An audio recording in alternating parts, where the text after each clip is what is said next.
ஏதோ தேனில் போட்டு சாப்பிட்ற மாதிரி இருக்கு.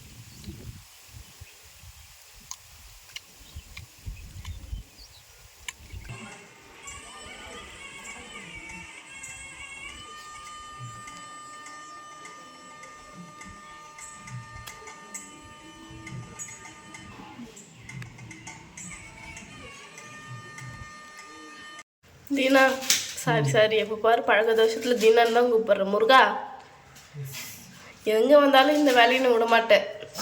எந்த சுச்சுவேஷனில் இருந்தாலும் சரி இந்த வேலையை நீ விட மாட்டேன். பிரியாணி செய்யறது தான் ஃப்ரெண்ட்ஸ். தீனா வந்து முருகருக்கு மாலை போட்டிருக்காரு சொல்லிட்டு உங்கள் எல்லாருக்குமே தெரியும். சிக்கன் அதெல்லாம் பார்த்திங்கன்னா கவிச்சு கிட்டேயே போகக்கூடாது. ஆனால் இருந்தாலும் பிரியாணி செய்கிறாங்க. இன்றைக்கி வெஜ் பிரியாணி தான் ஃப்ரெண்ட்ஸ் செய்ய போகிறாங்க. எதில் பார்த்திங்கன்னா தீனா நீயே சொல்லிடாத. இன்னைக்கு வந்து காலிஃப்ளவர்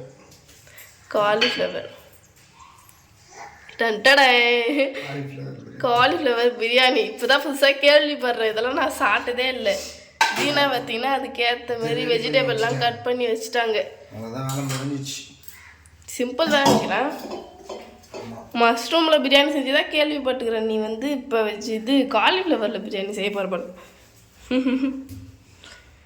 எத்தனை காலிஃப்ளவர் அதுக்கு எடுக்கிறீங்க சார் நீங்கள்? 2 1 kg 1 கிலோவா? 1 கிலோ பிரியாணி 1 கிலோ பிரியாணி சொல்கிறோம் பாரு. 1 கிலோ என்னது அரிசியா? ஆமாம். அரிசி 1/2 கிலோ இல்லை 1 கிலோ தானா? ஆமாம். இன்னும் பாரு. சரி, நீ ஃபஸ்ட்டு முறை செய்கிறதுனால கொஞ்சமாக செய்வேன்னு நினச்சேன். பிரியாணி வந்து ஆனியன் இன்னும் பொன்னிறமாக வதங்கணும். பிரியாணிக்கு ஆனியன் வந்து அந்த மாதிரி வதங்கினா தான் சூப்பராக இருக்கும். அதோட ஃப்ளேவர்லாம் பிரியாணியில் இருக்கும்.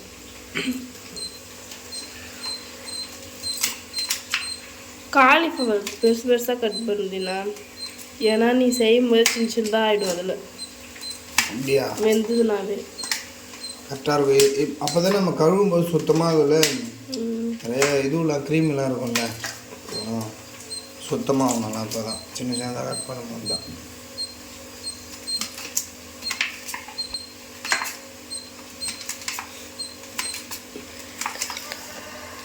ஃபஸ்ட் டைம் வந்து காலிஃப்ளவர் பகோடா சாப்பிட போகிறோம். பகோடான்ற மாதிரி பிரியாணி. மஷ்ரூம் பிரியாணி நிறைய பேர் பார்த்துருப்பாங்க, செஞ்சுருப்பாங்க. இது எதுக்கு தண்ணி? இது காலிஃப்ளவர் வாஷ் பண்ணுறது. ஓ, சுட தண்ணி போட்டு எப்பவுமே அழைச்சுவாங்களா? அது சின்ன சின்னதாக வந்து புழு இருக்கும் தெரியுமா? அதுக்காக தான் அதை சுட தண்ணியில் போட்டுருவாங்க.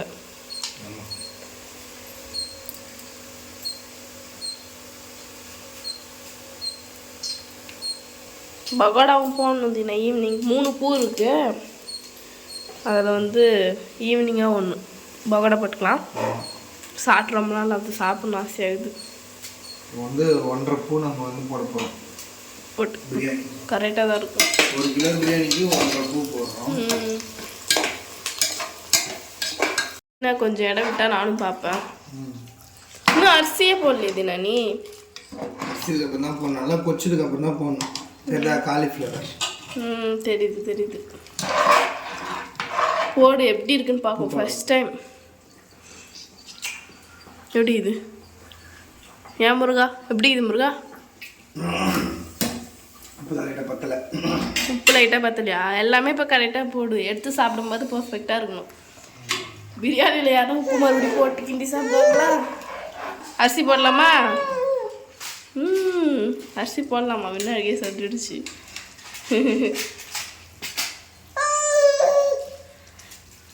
இதுடா தங்கம். பின்னாடி நீ பார்க்க போறியா?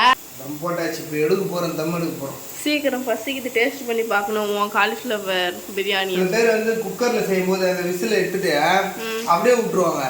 நான் பார்த்தியா, அதுக்கு ஒரு செட்டப் பண்ணிடுறேன். ஆவி வெளியே போகக்கூடாது சொல்லிட்டு ஃபர்ஸ்ட் டம்ளர் எடுத்து வைப்பேன். டம்ளர் அதிக நேரம் தாங்க மாட்டேங்குது. நல்லா வெயிட்டாக இருக்கும்ல. அந்த அஞ்சரை பெட்டியா அதில் இருக்குமே. ஆமாம், அந்த ஒரு கிண்ணம் அந்த மிளகு ஜீரகம்லாம் போட்டு வைக்கிறேன். அந்த கிண்ணத்தை நீ எடுத்து வச்சுக்கிறியா? அந்த கிண்ணம் தான் பிரியாணி செய்யறதுக்காகவே தனியாக உங்கள் வீட்டிலே எடுத்து வச்சுக்கிறாங்க. சரி, தம்ம சீக்கிரமா இது பண்ணு. பிரியாணி நல்லா தான் இருக்கும்னு நினைக்கிறேன். நீயும் ஃபர்ஸ்ட் டைம் நானும் ஃபர்ஸ்ட் டைம் சாப்பிட்டு பார்ப்போம் எப்படி இருக்குன்னு. ஃப்ரெண்ட்ஸ் என்னடா இது வீட்டில் இருந்தால் திடீர்னு பார்த்தீங்கன்னா கோயிலில் வந்துட பார்க்காதீங்க. என்னென்னு வந்து பார்த்தீங்கன்னா நேற்று வந்து நாங்கள் பிரியாணி செஞ்சோம். அப்போ வந்து பார்த்தீங்கன்னா சரி பிரியாணி சாப்பிடும்போது குணா வந்து நாங்கள் சாப்பிட்றோம் அப்போ எடுக்க சொன்னாங்க. அது இல்லாமல் எனக்கு வந்து அர்ஜென்ட்டாக ஒரு கால் வந்ததால் நான் வந்துட்டேன். என்னென்னு பார்த்தீங்கன்னா வேல் அடிக்கிறதுக்காக தைப்பூசத்துக்காக வேல் போடுறோம் இல்லையா, அந்த வேல் அடிக்கிறதுக்காக வந்துட்டேன். ஸோ அதனால சரி கோயிலுக்கு சாமி கும்பிட்டு போகலாம் அப்படின்னு சொல்லிட்டு கோயிலுக்கு வந்திருக்கேன் ஃப்ரெண்ட்ஸ். நாகம்மன் கோயில் எல்லாருக்குமே தெரியும், நாங்கள் 2-3 டைம் வீடியோ போட்டிருப்போம் அந்த கோயிலுக்கு வந்து. சாமி கும்பிட்டு தான் வந்துடுவோம். போயிட்டு ஃபஸ்ட்டு கற்பூரெல்லாம் வாங்கிட்டு வந்துடுவோம்.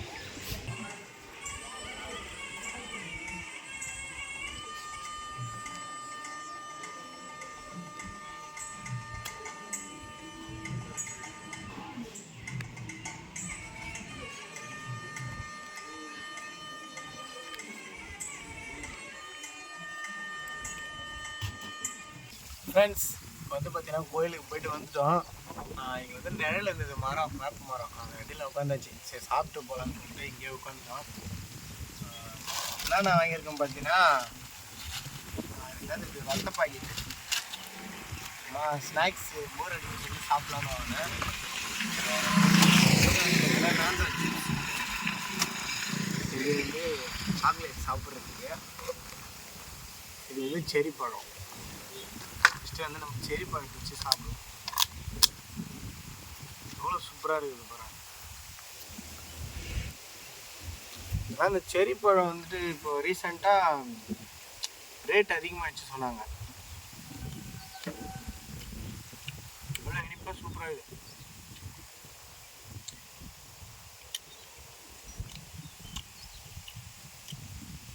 ஏதோ தேனில் போட்டு சாப்பிட்ற மாதிரி இருக்குது.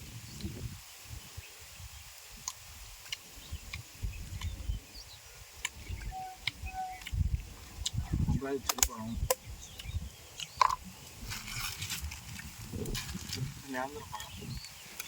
நேந்திர பழமா சிப்ஸ்.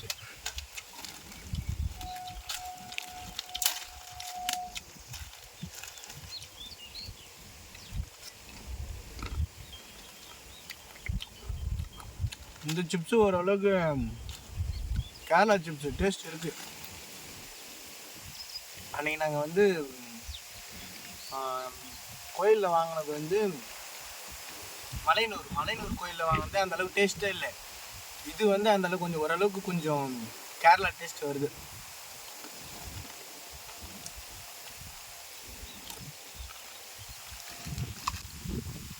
அவ்வளோதான் ஃப்ரெண்ட்ஸ், சாமி கும்பிட்டு வந்துட்டோம். கண்டிப்பாக வந்து தைப்பூசத்துக்கு வந்து எல்லாருமே கண்டிப்பாக வீடியோ பாருங்கள். எங்கள் ஊர் திருவிழா எவ்வளோ கிராண்டாக நடக்குதுன்னு சொல்லிட்டு நான் கண்டிப்பாக வீடியோ போஸ்ட் பண்ணுறேன். அதனால் முடிஞ்ச அளவுக்கு நான் எல்லாத்தையும் கவர் பண்ணுறேன். அவ்வளோதான் ஃப்ரெண்ட்ஸ், இந்த வீடியோ பிடிச்சிருந்தா லைக் பண்ணுங்கள், ஷேர் பண்ணுங்கள், கமெண்ட் பண்ணுங்கள். மறக்காமல் தீனா குணா கப்புள்ஸ் யூடியூப் சேனலை சப்ஸ்கிரைப் பண்ணுங்கள். பாய்.